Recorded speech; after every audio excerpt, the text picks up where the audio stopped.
high-def video. Presenting Michigan's twirler, Ashley Banis. And now, in his first season as Michigan's man up front, from Belleville, Michigan, drum major Jeff Ocala.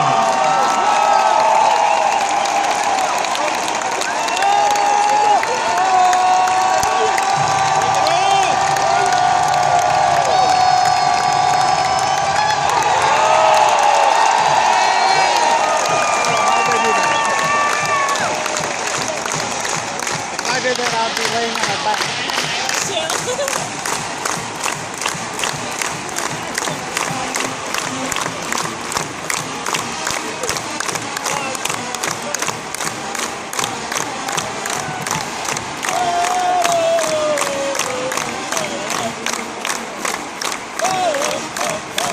All the maize and blue faithful join in a rousing chorus of The Big Doors.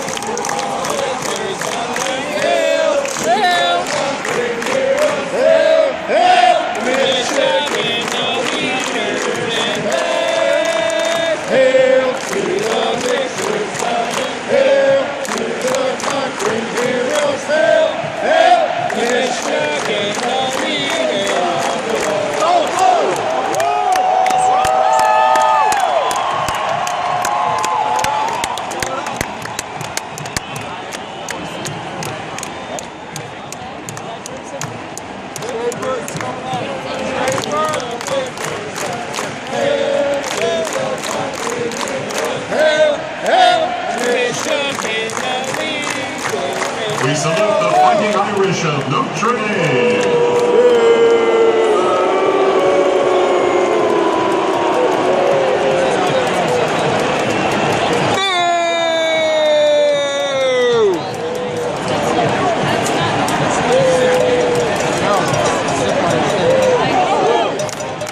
Notre Dame's as good as the skin mark in my undies. Useless.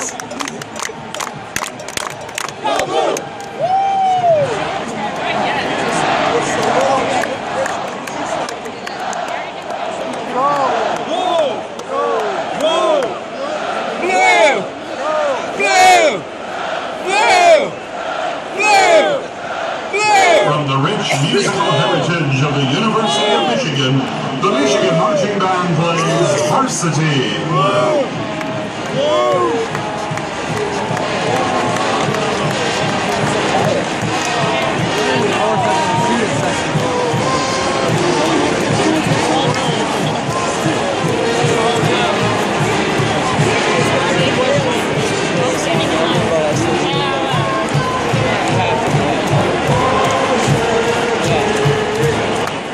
And now, let's hear the big cheer from the big house. Everybody join on Let's Go Blue. Oh, that ain't it.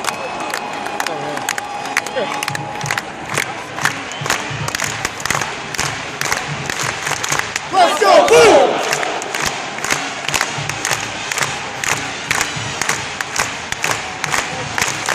Let's go blue!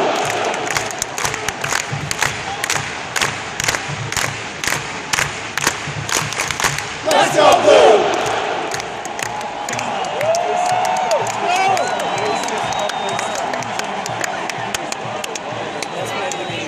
This is what you call... At this time, please direct your attention to the video boards for a special tribute to the next Michigan football legend.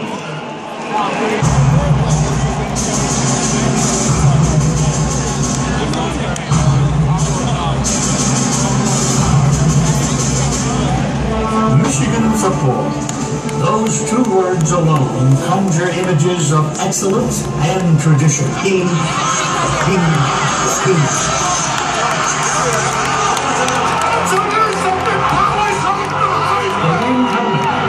The big house.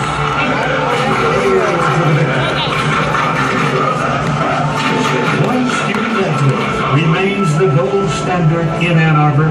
Old 98, Tom Harmon. The legend of Tom Harmon began not in Michigan, but a few hundred miles to the south in Rensselaer, Indiana. As a senior in 1937, universities throughout the country, quoted Harmon, who would eventually narrow his suitors to Big Ten universities. Tom Harmon would become a Michigan man, and upon his arrival in Ann Arbor in the fall of 1937, was challenged to live up to his height. Monday night we would scrimmage varsity. And Fritz never liked the varsity to lose. He always wanted the varsity to win, even when we were going against the freshmen. And they never could beat us. In his final game at Michigan, Tom achieved arguably the greatest gridiron feat ever, leading the Wolverines to a 40-0 victory over Ohio State in Columbus. Tom led the way with 3 rushing touchdowns, threw 2 touchdown passes, kicked 4 extra points, intercepted 3 passes, and punted 3 times for a 50-yard average. At the end of the game, Tom received a standing ovation from the crowd in Columbus, something no Wolverine has received since. Tom had a senior season few have matched. Winner of the Silver Football as the Big Ten's most valuable player. Winner of the Maxwell Award and Walter Camp Trophy, given to the nation's top player. And Tom received the ultimate college football honor as he became Michigan's first Heisman Trophy winner. It was one of 2 seasons where Harmon was unanimous first-team All-American. Tom Harmon was inducted into the College Football Hall of Fame in 1954. Tom was drafted by the Chicago Bears with the first selection of the NFL Draft. Instead, he opted to sign with the New York Americans of the American Football League for 1 game. It was during this time that Tom enlisted as a fighter pilot with the Army Air Corps and was deployed in World War II. In 1943, he was the only survivor when his plane crashed into the South American jungle. For his actions with the 449th Fighter Squadron, Tom would later be awarded the Purple Heart and the Silver Star. After returning from the war, Tom briefly played with the Los Angeles Rams. However, his wartime injuries took away the speed and power that made him a collegiate icon. Tom decided to leave the game he loved and focus on a professional career as a sports broadcaster, becoming one of the first athletes to make the transition from player to on-camera talent. Eventually, Tom became one of the nation's top sports broadcasters and covered major events from the Rose Bowl to the Olympics. In just a moment, we'll take you to Melbourne, Australia, the site of the 16th Olympiad. Tom Harmon epitomized the All-American college football player. More than 7 decades since he last wore the maize and blue, Tom Harmon's impact still lingers in Ann Arbor. He was enshrined in the College Football Hall of Fame in 1954. After the conclusion of Tom's time in Ann Arbor, he continued his lifelong love for Michigan by displaying a 98 license plate on all of his vehicles, and he had a handful. Tom had several accomplishments throughout his career, but perhaps his greatest honor is an unofficial one, as many consider him to be the ultimate personification of a Michigan man.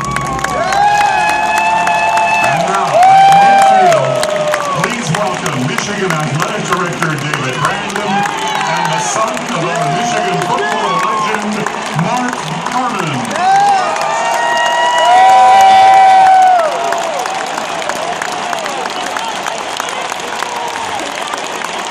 Who's going to wear 98 tonight? Somebody's going to wear 98 tonight. Somebody's going to wear his 98 tonight.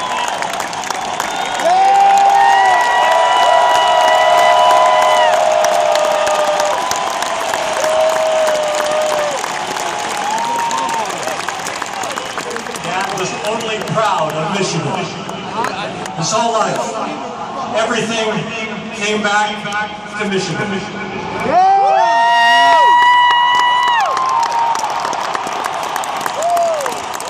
On behalf of our family, I'd love to thank Dave Brandon for putting this together and making all of this possible. My dad always talked about Michigan pride. I get that now better than ever.